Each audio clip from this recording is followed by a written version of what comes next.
sont en train d'être faites pour créer de nouvelles juridictions, par exemple le pôle foncier qui verra les jours dans les prochaines semaines sous les hautes orientations du président de la transition.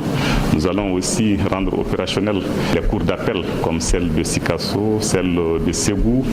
et les juridictions administratives aussi. Et l'érection aussi des justices de paix en tribunaux d'instance va continuer. Par ailleurs, nous allons faire en sorte que chaque fois qu'il ne sera pas possible de tenir des audiences dans une zone donnée, que les juridictions soient délocalisées et dans les milieux plus sécurisés où on peut travailler. Au-delà de cela, il faut dire que nous avons une ligne verte, donc ligne Bingani-Kunafoni, qui permet à ceux qui sont victimes d'abus, de lenteur dans le cadre du traitement de leurs procédures,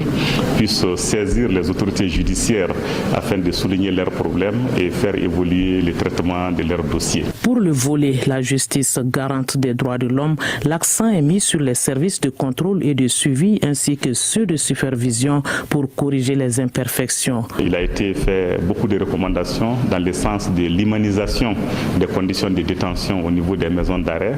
dans le cadre de l'accélération du traitement des procédures afin que les personnes qui sont mises en cause puissent connaître leur sort dans les meilleurs délais. Et aussi des recommandations fortes ont été faites pour que les actions des autorités de contrôle et l'inspection des services judiciaires, la Direction nationale de l'administration de la justice, la Direction nationale des affaires judiciaires et du Sceau, qui ont des rôles de contrôle et de suivi, de supervision, puissent continuer, tout comme le rôle qui est joué par les procureurs généraux, les procureurs sur les différentes unités qui sont sous leur autorité. Des pistes qui guident les principes